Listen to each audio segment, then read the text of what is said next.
वज़ीर आज़म शहबाज शरीफ ने इस्लामाबाद में गैर मुल्की सफरा और हाई कमिश्नर से मुलाकात करके उन्हें मुल्क में सैलाब की तबाहकारियों से मुतालिक आगाह किया है। इजलास में इक़्तिसादी उमूर डिवीजन और NDMA ने गैर मुल्की सफारतकारों को सैलाब की सूरत हाल पर ब्रीफिंग दी। वज़ीर आज़म ने समाजी राब्ते की वेबसाइट पर पैगाम में बताया, सैलाब मुतासरीन के लिए तमाम वसाइल बरूए कार लाने के लिए कोशिश कर रहे हैं। वो आलमी बरादरी की हमदर्दी, ताज़ियत और हिमायत के बातों पर शुक्रगुजार हैं।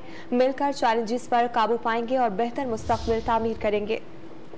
वज़ीर आज़म शहबाज शरीफ ने इस्लामाबाद में गैर मुल्की सफरा और हाई कमिश्नर से मुलाकात करके उन्हें मुल्क में सैलाब की तबाहकारियों से मुतालिक आगाह किया है। इजलास में इक़्तिसादी उमूर डिवीजन और NDMA ने गैर मुल्की सफारतकारों को सैलाब की सूरत हाल पर ब्रीफिंग दी। वज़ीर आज़म ने समाजी राब्ते की वेबसाइट पर पैगाम में बताया, सैलाब मुतासरीन के लिए तमाम वसाइल बरूए कार लाने के लिए कोशिश कर रहे हैं। वो आलमी बरादरी की हमदर्दी, ताज़ियत और हिमायत के बातों पर शुक्रगुजार हैं। मिलकर चैलेंजेस पर काबू पाएंगे और बेहतर मुस्तक़बिल तामीर करेंगे।